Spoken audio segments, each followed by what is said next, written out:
Well, after doing the first placeboard training, what we've done now is done an advanced one. It's what we've learned over the last 6 years, training dogs and different ways to do it, and we've made it so it's a lot quicker, a lot easier, and it's just where to stand, how to bring the dog to the board. And what we've found over the last 6 years, when we're training the dogs, even if the dog's not a good dog, it always ends up making something.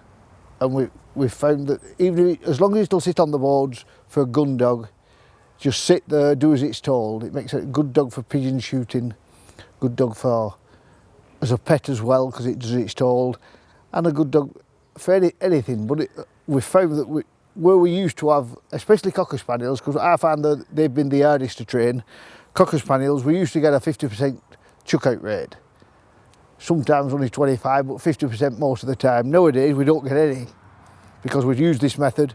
Even if they're not the best dog in the world for competitions, which we want them for, they make nice shooting dogs, make nice peg dogs, and they'll sit there all the time. Now, what we've shown you in this new video is, if it's for a competition dog, we've got to get them mad keen on a ball and a mad keen on a dummy to start with before we start. If we just train it for somebody for a gun dog, we start right from the beginning, straight on the boards, a bit like we did with the first one, but using a lot easier methods.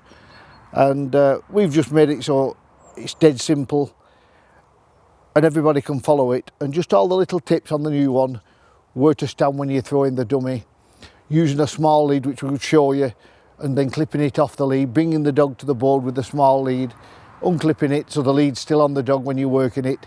It's just made everything much more simple, much easier.